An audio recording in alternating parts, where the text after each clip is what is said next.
Hi everyone, welcome back to the Château de la Grifferaie. Another busy week. We're pushing hard towards the end of the summer, trying to get lots of stuff done. We are. We've actually been treated to a very nice, cool summer.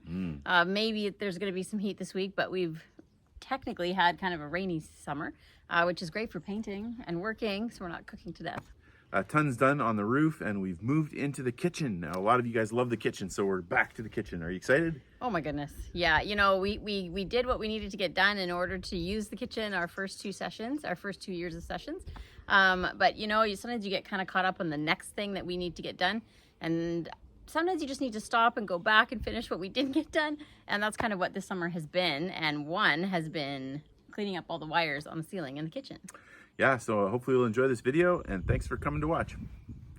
Ladies and gentlemen, the moment you've all been waiting for, we're going to start working on the kitchen again. Now, we got it to a place of functionality, but not beauty.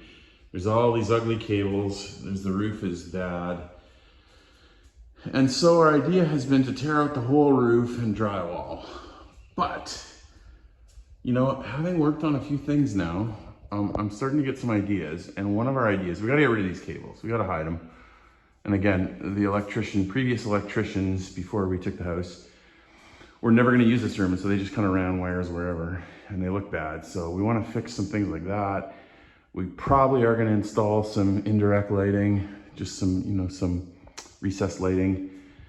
And eventually we're gonna get to this big, very hopefully impressive range hood, which will be super fun. But first of all, we gotta do the roof. So what we're gonna do is we're gonna try to find out if there's a way to run these cables on the other side of this plaster. Now, here's the good news. Good news and bad news. Good news is someone's broken this plaster up here, probably to take a look at that beam. I think because it may have sagged a little bit. You can see that the roof dips down just a bit there. So we're gonna try to rip that open a little bit. We're gonna take a look. We may have to do some work on that beam to make it stronger, reinforce it. Oh yeah, and again, you can see, look at that. So it's significant fall down there. So we need to do something to address that issue. We also are gonna take off some of the plaster here and see if there's a gap, if there's a way for these cords to run across, because obviously we don't want them running around the beam. So that's gonna be job one, to see. It's possible, like if this is a beam that runs across the length, and then there's vertical beams on top, there might be a gap to run past, which in which case we can just run the wires behind, and then we can patch up the ceiling. You know, we can get our saw out, we can cut those little metal pieces up higher, do a good patch job, and then paint the whole thing. That would be significantly easier, probably more like a 1-week job. Or we may also run some kind of molding, or not transom, valance, I don't know, some structural piece that would hide those things as well, right in the corners. But we're gonna get to it. It's time to make this kitchen a little bit more beautiful. This is gonna be part 2 of the kitchen this next week, starting on Monday. Can't wait. Here we go, kitchen. Here we go. Now you can see if you look closely that the ceiling has fallen down a little bit over here. And so I've already started to bang away at it a little bit, knock some stuff out, and take a quick look. And as I took a quick look, again, you can see it dipping. It looks like we've got, this by the way, on the other edge of this is the patio up high. So there's a little bit of water coming through the rock, and that inside beam is pretty affected. So I'll give you an example of this here. Yeah, so if I go like this, see what I'm saying? And if I go like this, you know, a lot, so most of it's come down already, but so we're gonna stick another beam in there. We'll get the poles out and we'll prop it up, and then we'll stick another beam in there, you know, to supplement before we put the ceiling back on. So we're under the main floor bedroom, and we're on the opposite side of the front terrace, coming in the sous-sol in the basement. So this is kind of the opposite of the kitchen corner that we're working on. And you can see that at some point, they went back and strengthened 3 of these beams because, same problem, the beam on the edge is decaying a little bit. Probably, again, it's right close to the water. It's the edge of the terrace, a lot of humidity. So that beam's gone a little faster now. There's only 1 beam there. There's 2 on our side. So it makes me wonder if at some time somebody went back and put an extra beam in already. The second one's much stronger. But we're gonna put a third or find some of these cool metal deals. All right, we're gonna try to protect things. So we got a tarp, and we got cardboard over the tarp in the middle. Leslie's putting away the stuff for safekeeping. And then we tarp those little guys. We'll tarp this guy. We are not going to tarp that because it's stainless steel. Be able to clean it up. And so far we haven't tarped the fridges, but we do have styrofoam on top of them in case anything falls. So they're easy to clean later. Here we go.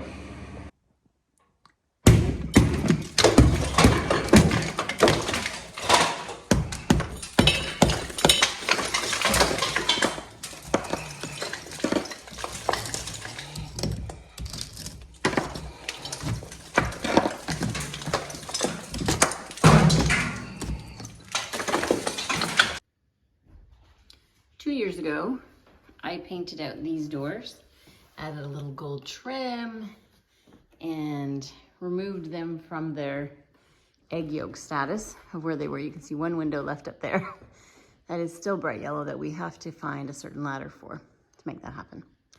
So with that, I had proceeded on the hallway, and I had done this in slightly lighter on each side, the hallway doors, and this inset niche. However, if you can see the difference, we still had some vanilla colored doors on the dining room that we didn't actually, people don't usually notice, that aren't done.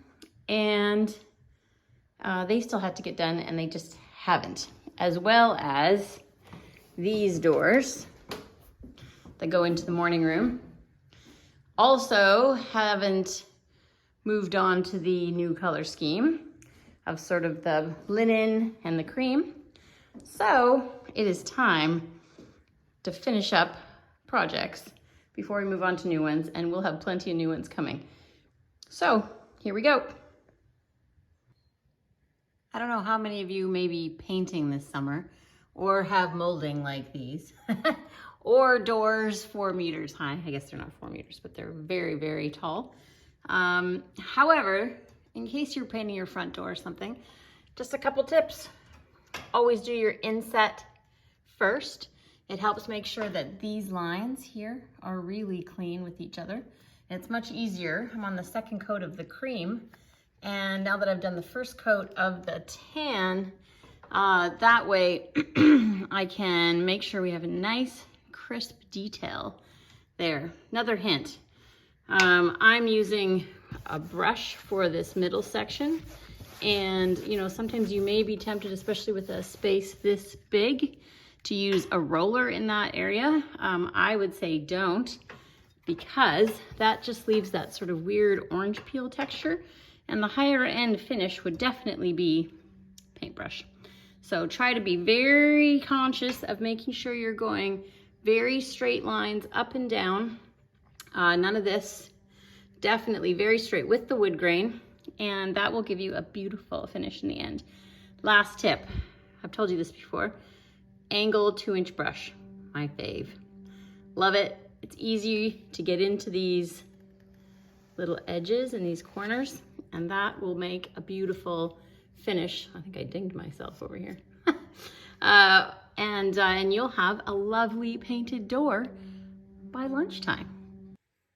One set of doors done. Yay. It's pretty quick, actually. So now they match the inset, thank goodness. And now one more set to do, as well as we'll have to set up the scaffolding to do that top chunk that never got done as well. And I think that'll make it much brighter in here, and we'll get those done too. Now you look at Leslie against the scale of that door, you get an idea for how much work it is to paint the doors. How's it going, Bess? Good. Not good? No, it's not bad. Oh, it's going good? Okay, good. Yeah, this is the first coat. How many different colors will go on this door? Just 2. Just 2 on this one? And then we'll see if we add the gold from the foyer. Yeah. But, and have you already done that? You've already done the inset here, eh? No? did you notice? Well, yes. Oh, there's one. Yeah, it's funny. There's one missing. I mean, no one notices, but you can see the old color yellow. That's great. And vanilla custard from a box. The old color. Yeah. You can see these other ones Leslie's done. I already showed them that. Oh, she already took some video of this, so I'll stop. But it's a tremendous amount of work, because each time you're edging, right? You're edging gold and you're edging Well, I guess the first time you're not editing, but that's a lot of work. But it's a beautiful chateau. Sometimes when you live somewhere, you'd think we'd know all the details by now, but every once in a while, things kind of just hit me when they hit me.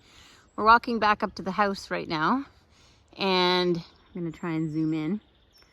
And if you notice, I was taking pictures in the dining room, and I don't know if I can show you, right there and along there, there's little corbels on the house. We're kind of researching for the range hood in the basement, and also I was just taking pictures of the dining room ceiling again, and of course we have corbels in there. And that big guy in the middle, right there, I think is almost identical to the ones that we have in the dining room, which is very cool when you see tie-ins like that. If you've ever been up the servant staircase, you know that there's a couple of, you maybe noticed there's a couple wires that go all the way up and down. Now they're ugly, and someone just took kind of a lazy way of putting them in. You know, I guess you gotta do what you gotta do sometimes. But one thing we just realized right now, this is when we used to have big, huge lights shooting out from the top. So this could actually come out now.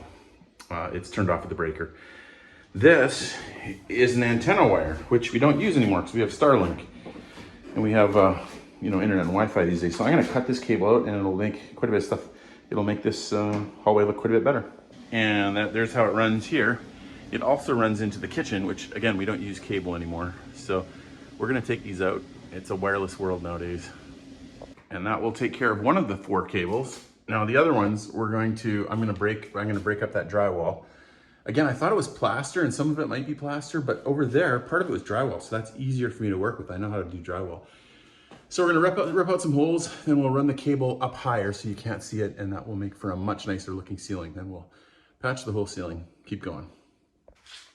All right, nice to see the ceiling not covered with those wires. Of course, the wire's still there.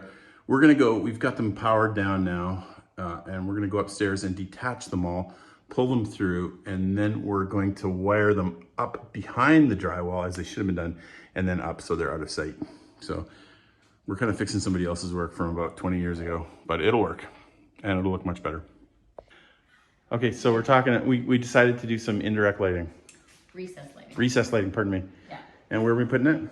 Yeah, so, you know, whenever you're trying to plot it out on your ceiling, there's various things that you're trying to figure out. There's definitely rules of how far out from the wall that you're supposed to have recessed lighting to install, but there's a little wiggle room within that. So over here above the sink, it's always been kind of dark over here, trying to see what there is to clean. So we went pretty standard depth out of these 2 60 here. centimeters, 2 Yeah. feet. And then again, we wanted this light over here to kind of wash over the front of this cabinet, so it just looks fantastic. So I think that'll be great, and these 2 then match.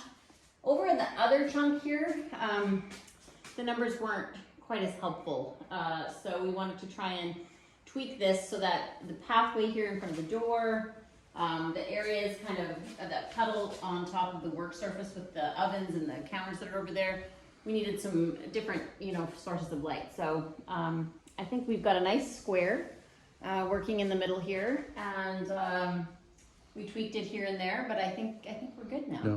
And you're talking about also potentially doing boxes over the fridge, and then putting more lights in there. Yeah, well, we had cabinets on this other side of the room, but the fridges have always sort of felt like they're hanging out all by themselves with no one to love them. So once we get the range hood in, I'd love to enclose that in and have some kind of cabinet piece above each one. That it can be kind of decorative, which hopefully we'll get some little cabinet lighting or something in. And then lighting inside the range hood too, so you get some more lighting. So yeah, this will help. Will be great. I mean, practically speaking, you'll get a lot more light over the stove and also over the dish room. So those will both be good. Yes. Yeah, very progress. helpful.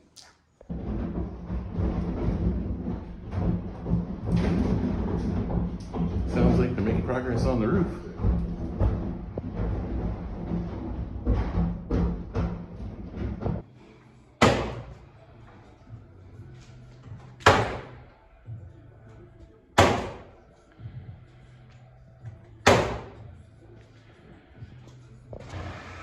Okay, this is great. Look at the guys. They're working up there.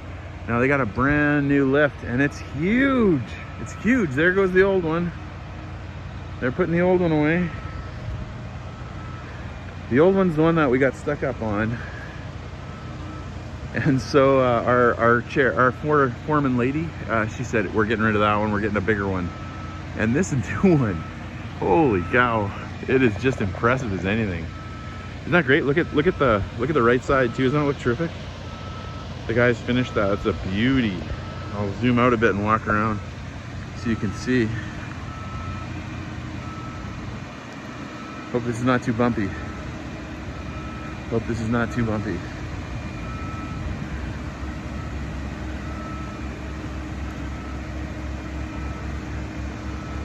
Such a nice job on those corners. I really like that. Isn't that great? Oh, that's a beauty. Yeah, it's coming, guys. It's coming. It's gonna happen. Thank you, Lord. The thing is so impressive. Like, if it went up, I don't know how tall it goes, but they can just go up and over. Man, that's super cool. So if you watched last week's video, you noticed that we have some problems. Now, we've had the faculty and residence house at Multnomah, which has been a huge gift. Big thank you to our colleagues. Yep. We've been there 4 years now, starting in the dorm and then moving over to the house. And that was fantastic because, of course, when we bought this, we had to sell our house. And so where do you put all your stuff? Where do you live when you're teaching? It solved a lot of problems. It really did. It was wonderful being on campus. We still are there this year, which has been great. But now we're kind of in this balance of trying to figure out what to do, what we should do with our belongings. So here's our problem. So clearly, as you know, we're in the Christian world, they call it tent making. That means you have regular jobs. You don't like raise funds from people to pay for your living expenses. So we have a job, I teach, and you're a decorator. So we need to live somewhere in Portland. We also have a bunch of stuff. And it's not just furniture, it's like your childhood memories and... Yeah, you know, we've all our parents are in heaven now, and so we've inherited things that I would hate to just get rid of. And our kids are starting to get their own houses, which is awesome, so we'll pass a bunch of stuff off to them. Which is great, but then there's still some other stuff that you love, I don't know, but maybe nobody else wants. Yeah, and I don't know if we want to ship here and pay for what that would cost. Because potentially they can tax us 30% of the value of anything we ship, so it's not as simple as pay $10,000 for a container. And then of course if you get a shipping, if you rent storage, then you're paying monthly. We do have a house at the beach, which we also used to pay for this, but it's rented out and it's already furnished, so you don't really you can't jam it up with stuff. So we've got some challenges: where to live while we're teaching, what to do with our stuff, and yeah, keep if you're a Christian person, pray for us. We'll take your prayers and we'll try to get it figured out. Yeah, the next couple months will be big in us trying to sort out next steps. Yeah. So I've been reading a lot about how to propagate certain things on the property, and it's going to be a great savings to be able to try and take some of the cuttings from the hydrangea or the lavender. And today I thought, before we only have a few weeks left, I thought maybe let's try to get some lavender to root. I don't have any rooting hormone, which they say technically you don't need, but we'll see. So lavender's looking awesome. This is one I've inherited and is kind of leaning to desperately get into the sunshine, which is great because we finally cut down all these trees and stuff over here. So I'm hoping we will find the right, stick, the right piece. We're not supposed to have it so that it's blooming. It's supposed to be just green, and then we remove some of the leaves so that the nodes are going to be wet, pull out the roots, and yeah, it's exciting. We have a few weeks left, and I think it takes 2 to 4 weeks for it to root, so let's see how it goes. So we've got our 4 little sprigs. I already took the leaves off like they say we're supposed to. I have 2 kinds of lavender on the property already. This kind of bluey green version that's a little more dusty in color, and then this one that looks a little more traditional. So they say you make a hole. They say we make a hole and we stick them in.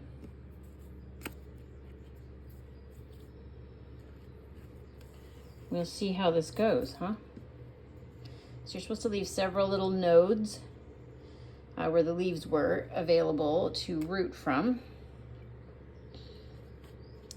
And we're gonna plunge these into the dirt. Where's my little hole? and we'll give them a little water and see how they do. Well, we've had a few furry creatures make themselves known in the house lately. So, since we've been back, I've been in full clean mode. And now one step farther, because A, these are blooming delightfully outside, and B, our furry friends do not love having the lavender smell.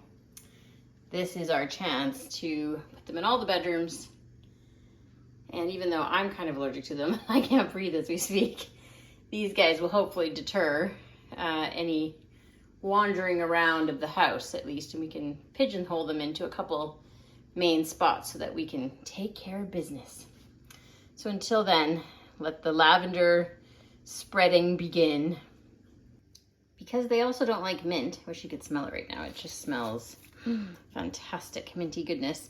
I decided to snag some mint. I usually keep that up here in the kitchen or in the breakfast room, just to try to also ward off any desires to be here.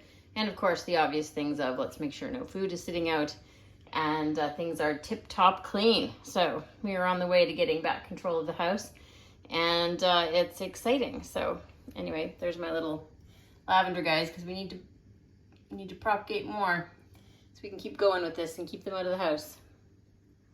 Château is pretty much always war against nature.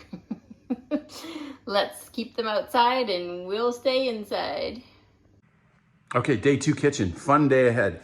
We've got our spots cut out, so now I'm just gonna get a saw and I'm gonna cut holes, and then we're gonna get these wires fished through. I made a purchase, and it was not super cheap, nor does it look super good, but €15 for a fish tape. That's what you use to run the wires, you know, and behind the drywall. So we'll try to get that all through and then hooked up, and maybe we'll have power and lighting by the end of the day. Maybe not, but super fun job today. Okay, here we are in the kitchen, back up on a ladder. I was really trying to figure out how we're gonna get the wire around this big bulkhead, because obviously you don't wanna try to cut through something that's supporting the whole house. But happily, I cut a hole, and there's actually metal bars in there, but there's also quite a bit of air. So we found a way. We're gonna be able to wire this thing through and hide it away. And yeah, this is over the stoves, and it's starting to look nice and clean. It's gonna be great, no wires, yay. Okay, so this probably looks a little rough if you're just joining us for the first time, but remember this whole room was completely nothing when we started, and of course we tiled it. A lot of things are covered right now, the ovens and stuff. We're working on the ceiling right now and making good progress. We got holes cut for the indirect lighting, and also we have wiring going on. Basically, the wires all run down underneath the ceiling, and then we come down here, and then they run across here, up over that beam, which was quite tricky, and then again through the cavity all the way to the end. So we're making excellent progress. We'll end up with, I think, 8 lights in here, 2 of them chandeliers. And the other thing that looks gross right now, but is well on the way, is the back wall. We had all those ugly wires that were just kind of draped everywhere.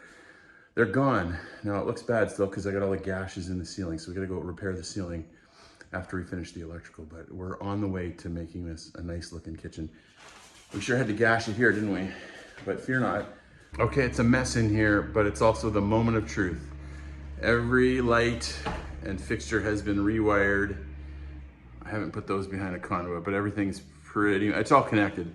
So we're gonna flip the switch and see if it blows, see if we get spark somewhere, or see if we get light. If we've done it correctly, there'll be light. Here we go, ready? Oh, light. Oh, I like it. A little indirect light here. Oh, it's definitely brighter. Ooh. Well, I think Leslie's gonna be pleased. We're still debating the height of that. Usually she goes lower, but we'll see. Oh, this is good. That's great over the sink. We're trying to make sure we don't leave shadows. Not bad, not bad. Not bad, yeah, I'm right over the edge. That's good, yay. Those are gonna be helpful too, a little more indirect light. And also when we do this range hood, which is coming up very soon, we will also put light in the range hood. So we'll get some good light over those workspaces. Fun. Okay, I'm still loving the amount of light in here. Today's job, we're making good progress. Electrical all wired. We got that conduit across the back. Now, next job is you can see there's still some imperfections in the ceiling from when there was a kitchen down here in the 80s and they had a big hanging center thing. And so they sheared off the metal, but it sticks out. So we're taking the old saw, the diamond tip cutting saw, and we're cutting those off to make them flat. And then we'll do the drywall and repair the ceiling. One more thing coming around, there's also some wires here that are kind of unsightly. Again, they just kind of randomly put them through because they weren't going to use this room. The worst part is they come out here, so like a foot into the room and down. So, I'm trying to debate what to do. All right, I'll show you some of the complexities of dealing with an old building. Now, it's not so much an old building as the fact that, again, previously they thought this room was going to be unoccupied, so they kind of ran wires all over the place. So I'm trying to clean them up, and I've got a bit of a track there, and hopefully we'll cover that with a nice piece of molding so you won't even see that. But when we try to run this wire here, initially, they just kind of ran it through the wall here. So I've cut it off and I'm gonna put an extra piece in there and connect it behind conduit. But I would have loved to just make a hole here and go through the wall up high, but you can see the problem, the complexity. Here we come around. You can see that over here is a couple of very old power boxes with wires all over the place. So clearly you don't want to put a hole through there and electrocute somebody. And there's wires up there. And so they just kind of someone just kind of took the easy route and went down there. Again, I wish it was up there, but to try to go through that without hitting a wire is kind of dangerous. So for now, we're gonna live with the cable coming through here. We'll run the track that way and then up, and we'll try to make this place beautiful. Back at it, in the kitchen. Working on getting those last holes patched. Now this is so fun. We went, we were away from work for a couple days, and I'll maybe tell you about that later in the videos. Very interesting last couple days for Leslie and I. And yesterday we went and visited a couple chateaux, and there's some things you just don't think about. Like we went to Villandry, I think Leslie tells me it is. And we noticed that they used these wires to kind of hook together and then go in such a way that they're propped, like they don't open and they don't close, they just stay open a little bit. And that's perfect. That's exactly what you need with these kind of windows, because sometimes you don't want so much airflow. But so this is great. We never thought of it. They also had another hack in which, and I'm not sure it's gonna work with this one, but basically they had the two windows open, the handles, and then they put kind of a stick between them to hold them open. Now these two are maybe a little too far apart for it to work, but yeah, great when you learn little things like that. All right, can you notice that we're getting some of these holes filled? We've still got a couple left though, don't we? Now probably most of you guys are never going to want to try to patch drywall holes, but just in case you did, let's do one together. So let's do this one. Now it's big. So the first thing I'm gonna do is I'm gonna go up there and I'm gonna measure it. I measured it, it's about 40 centimeters by 50 centimeters. Now the hole's actually smaller than that. I'm gonna make the piece bigger because we're gonna cover it. So I've measured that, then we're gonna cut this piece into a 40-50 square. All right, so for the video, we measured it. We actually don't have to be that precise because we're gonna use this box. We're going to trace the outline on the ceiling, and then it's actually gonna, the hole we're gonna cut up there is gonna exactly match this. So it doesn't have to be precise. But here we go, got our handy dandy knife. And what we're gonna do is we're just gonna go all the way across. See if I can do this one hand. Again, doesn't have to be real precise, but we're doing a pretty good job on this. There, then you snap it. Oh, can I do this with one hand? Okay, here we go. Yeah, there we go. See, it snaps like that. Then you just go on the back, take your knife, and you score it, and then it's gonna come apart. All right, we got that bad boy cut out. Now we're gonna take it up here, and we're gonna stick it up there, and then we're gonna trace, we got a pencil, we're gonna trace out the outline. In case you're counting at home, so far we've used a tape measure, a box cutters, and a pencil. All right, we traced it out perfectly. A little bit of an extra bit on each end. Now what we're gonna do, we're gonna take this guy, this is like a little cutter, They rotate, battery operated, and we're just gonna cut a line. We're gonna cut those lines because we wanna get all that drywall out. Oh, I should change hands.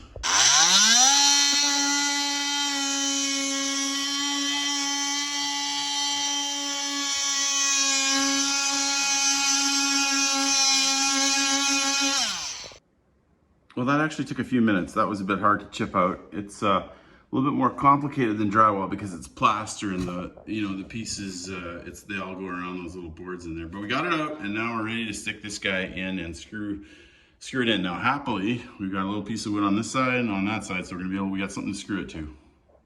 I suppose I should also point out that the reason we had to cut this was because there's that big, huge metal beam right there that runs across. So we couldn't put the wire above the beam. We had to cut out the drywall and the wood so it could have space to go under. So, you do what you gotta do, but this is gonna work. Okay, got the new piece in, screwed in. Now we're ready to do a little mudding and start making it smooth. Okay, you caught me. This is not the same one.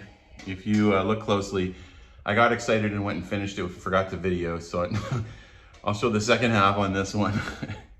And smooth, eh?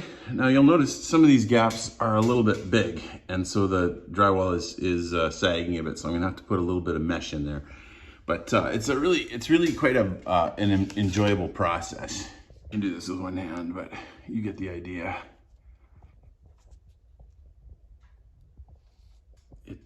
And then we'll put a little bit of mud on that to hold it.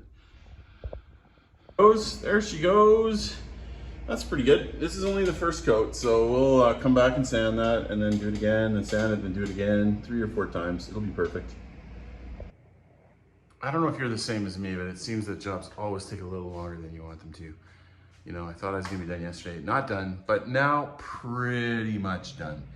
And we've put a second layer of mud on some of them. See, that one's full. That side's starting to look good. That corner is brutal. I cut into it and there was lots of wood that had been reduced to dust. So that beam is a little bit compromised, but it's next to a metal beam, so that's good news.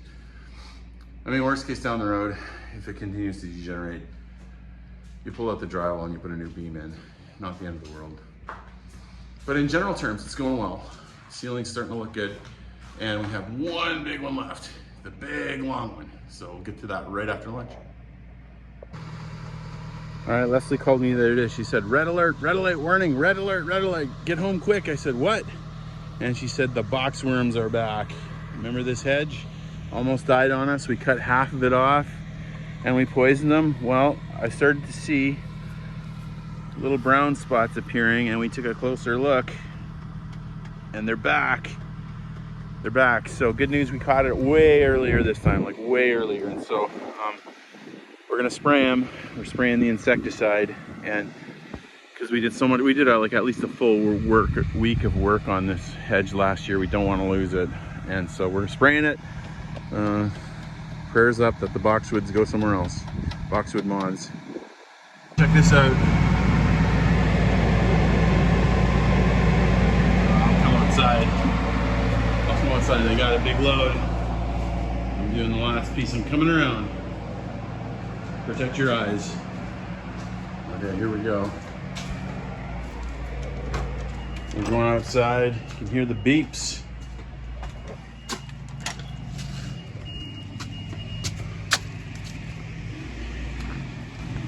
This is cool. Check this out. They're bringing up the slate. I'll keep walking back.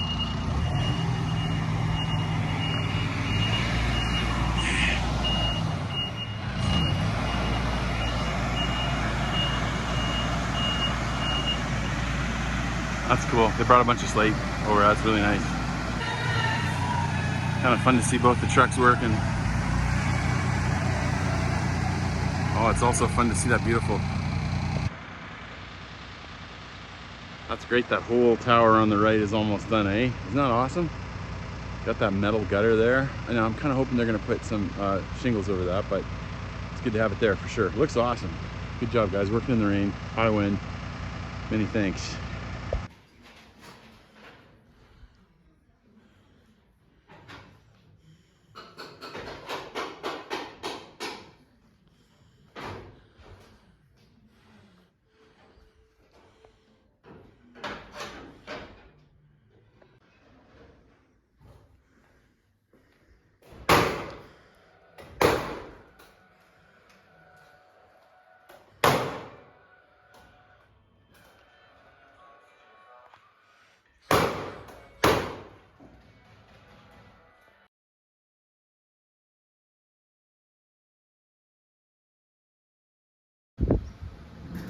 So my sous chef that was here in May and June, I think planted some little flower seeds in here as a surprise, and I think they've started to come up.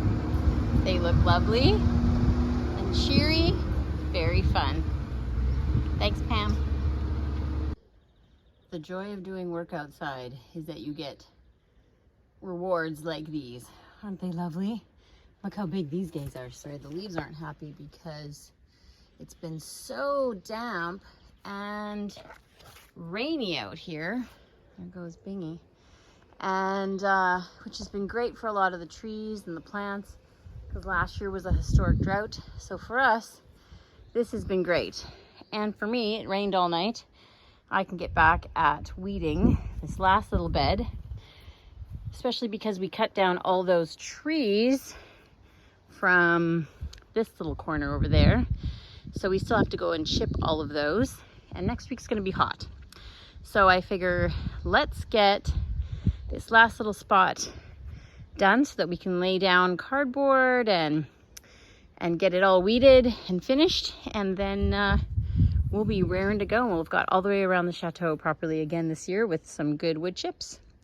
And I'm thrilled about that. Here's one more last rose for your enjoyment. All right, we have lots of beautiful trees, and over the decades we've also accumulated a number of stumps from trees that have died. Can you see that one? As we get closer. Now what the problem is, the stump's tough because you're mowing, you have to go around it. Problem is start to get these brambles, and then pretty soon, over there we had like, I don't know, the size of a small house the brambles turn into because you can't mow them down. We have a good system here. We're starting to work away at all this foliage. Surprising how long it takes to wood chip. I just spent half a day and cleared a few areas, lots to go. So we're doing a bunch of things. We're getting rid of this. Number one, we're getting rid of the brush, so that's good. Number two, we're getting bark mulch chips, and we're gonna use that to cover weeds by the chateau to hinder weeds from coming. And then finally, so I'm grinding up the big part of the tree, and then the small part we're burning. And what we're doing is we're burning it over the stump. So hopefully we're gonna get rid of some stump, which is gonna make for less weeds and easier mowing. We'll see if it works. Okay, the moment of truth. Did we burn the stump? Oh, we got a bunch of it. Look at this. It still smells today. It smells disgusting. But amazingly, we may have got it. Oh my goodness. Look, there's a little bit left. Oh, we'll Some just let that. of these suckers have been so stubborn. Let's put it back and it'll keep going. How about this guy over here? Well, let's go try. Yep. That one looks a little more substantial. This is a huge. Oh, I can feel the heat coming off that. Look at that. Okay, so this is a much bigger stump, and I started later on this too. But look at that, it burned the inside. Did. That's good. Progress. Progress. That's good news. All right, ladies and gentlemen, first coat is on. We have got a flat ceiling, no wires running around it. You're looking at it thinking, well, that doesn't look very good, but we're gonna get her straightened out. We'll put more mud on it. We'll eventually paint it, and then we're gonna put some crown molding up, and it's gonna look good. I think it's time for a bit of a kitchen chat. This is some of the debris that came out of the ceiling that we chipped down. Some of it wood, some of it plaster, some of it drywall, mostly plaster and wood. Nails, screws. It's really quite the task.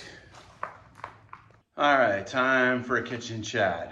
You know, this video is probably gonna be a little bit shorter. Let's see, where are you? I'll try to look at you guys once in a while. It's tempting to look at yourself when you're recording.